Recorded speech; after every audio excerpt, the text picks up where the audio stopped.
سر interior minister کے بارے میں تو میں ڈرتی ہوں کچھ کہنے سے، کل میرے گھر پہ ڈالا نہ آیا ہو. سو بات یہ ہے سر کہ یہ منسٹرز کا نہ ہونا یہ ایک اتنا بڑا ایشو ہے. اور آپ دیکھیے کہ اعظم نذیر تارڑ صاحب جو ہمارے بڑے honourable leader of the house بھی رہ چکے ہیں، انہوں نے خود کہہ دیا کہ افسر آئے ہوئے آپ کے لیے یہی کافی ہے. تو یہ ایوان پلٹ دیں، بند کریں اس کو، ہمیں ریلوے منسٹری اور باقی منسٹریوں میں بٹھا دیں. سر سوال تو یہی ہے کہ رولز اینڈ پروسیجرز کے مطابق جو منسٹر ہمارے بڑے آنریبل عزت دار سینیٹر منسٹر جو ہیں، جنہوں نے ذمہ واری لی ہوئی ہے، جو پاکستان کی حکومت کو چلانے کے، پاکستان کے 1000 روپے کے دہاڑی کے ٹیکس پیئر سے چلنے والے، جن کے عیش و آرام چلتے ہیں، سر وہ یہاں کیوں نہیں آتے؟ کیوں نہیں ان کرسیوں پہ بیٹھتے؟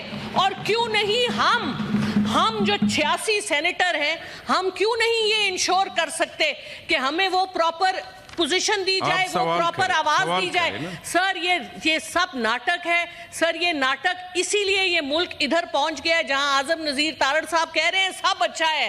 ریلویز کے مطابق میں آپ کو یہ پوچھنا چاہوں گی کہ پرائیویٹائزیشن کرنی ہے تو کیا این ایل سی پرائیویٹ ہے؟ کیا این ایل سی پرائیویٹ ہے؟ وہ اتنی سارا ریلوے کا بزنس این ایل سی نے لے لیا، اس لیے ریلوے بیٹھی ہوئی ہے. ریلوے کے اندر جس قدر کرپشن ہے سب جانتے ہیں، اور یہ سارے معاملات سب جانتے ہوئے آنکھیں کھول کے ہم یہ سب کچھ ہونے دے رہے ہیں. سر نادرہ سر میں انٹیریئر کے بارے میں سوال نہیں کرتی، مجھے ڈر ہے کل مجھے کوئی اٹھا نہ لے، اس لیے میں اس بارے میں کیئرفل. سر بہت شکریہ. میں پوری ذمہ داری کے ساتھ آپ کے درمیان موجود ہوں. مجھے موقع دیں. میں نے بڑا مسکراتے ہوئے سنا، کبھی آپ بھی مسکرا دیا کریں، ہر وقت ناراض ہی رہتے ہیں آپ. میں صرف یہ عرض کر رہا ہوں کہ میں جو جوابات ہیں وہ ریکارڈ کے مطابق دیتا ہوں. وزارت پارلیمانی امور کی یہ ذمہ داری ہے کہ جب ہمارے کیبنٹ منسٹرز ہمیں ریکویسٹ بھیجتے ہیں تو ہم ان کے بہاف کے اوپر وزارت پارلیمانی امور ان سوالوں کا جواب دیتی ہے. اور یہ رسم آج کی نہیں، یہ دہائیوں سے یہ رسم ہے. اور سب سے ضروری بات یہ ہوتی ہے کہ جو مٹیریل آپ چاہتا ہے ہاؤس سوال کے جواب میں، وہ آپ کے سامنے رکھا جائے تاکہ آپ کے سپلیمنٹری سوالات ہیں اپنے حیثیت، اپنے عقل اور شعور کے مطابق جس حد تک میں پریپیئر کر کے آ سکتا ہوں میں کرتا ہوں. اپنے کام کو میں دیانتداری سے انجام دیتا ہوں. آپ نے بات کی کہ 1000 روپے ٹیکس دینے والا بھی وزراء کے شاہانہ خرچے اٹھاتا ہے.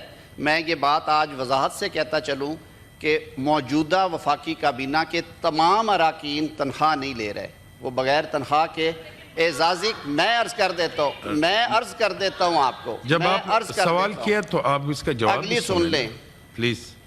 300 لیٹر پیٹرول جو کہ فیڈرل سیکرٹریز اور ان کو ہے، اس سے زیادہ ان کی 1800 سی سی جو مقامی گاڑیاں ہیں ٹویوٹا کرولا کی، وہ کسی کی انٹائٹلمنٹ نہیں ہے. باقی اپنے پرائیویٹ وہیکلز یوز کرتے ہیں. وہ آپ روز ملتے بھی ہیں، آپ کے بھی وہ جاننے والے ہیں، دوست احباب ہیں. جو لوگ سرکاری رہائش گاہوں میں رہتے ہیں، یہ بات میں آج اس توسط سے کرنا چاہتا ہوں کہ بجلی اور گیس کے بل، یوٹیلیٹی بلز منسٹرز اپنی جیب سے دیتے ہیں. سرکار یہ رولز میں ہی پرووائڈڈ نہیں ہے کہ سرکار ان کے بل دے. تو میرے خیال میں یہ بات، میں اگر کوئی اسے کانٹروورٹ کرتا ہے تو میں بات یہ آن ریکارڈ کہہ رہا ہوں کہ فیڈرل کیبنٹ کے اراکین تنخواہیں نہیں لے رہے. انہوں نے رضا کرانہ تنخواہیں چھوڑی ہیں. شاید ایک آدھ صاحب لیتے ہوں، لیکن سب نے اس دن کیبنٹ میٹنگ میں طے کیا. میں اپنی بات بھی کروں گا. یہ بات بتانے والی نہیں تھی، لیکن کیونکہ یہ بات کہی گئی تو اس کے جواب میں کہہ رہا ہوں. میں پھر دوہرا رہا ہوں کہ یوٹیلیٹی بلز وزراء کو انٹائٹلمنٹ نہیں ہے انڈر دا رولز، اور وہ اپنے بجلی گیس کے بلز جو ہیں وہ اپنی جیب سے ادا کرتے ہیں. صرف ایک سرکاری رہائش گاہ جس کے بدلے میں وہ 1,43,000 روپیہ ماہانہ ہاؤس رینٹ ادا کرتے ہیں، اس کے علاوہ 350 یا 300 لیٹر پیٹرول ہے 1800 سی سی گاڑی کا، ان کے ڈرائیور اور ایک سیکیورٹی گارڈ. اس کے علاوہ وہ بتا دے وہ کون سی ایسی مراعات ہیں جو کہ ہم پہ آئی پڑی ہیں. باقی جو اپنے وسائل سے کر سکتا ہے وہ ضرور کرتا ہے. ہر لوگوں کے اپنے کاروبار ہیں، اپنے ذمہ داری ہیں، سلسلے ہیں. تو خدا را جو لوگ اپنی محنت کے ساتھ کام کر رہے ہیں انہیں کبھی کبھار اپریشیٹ بھی کر دیا کریں.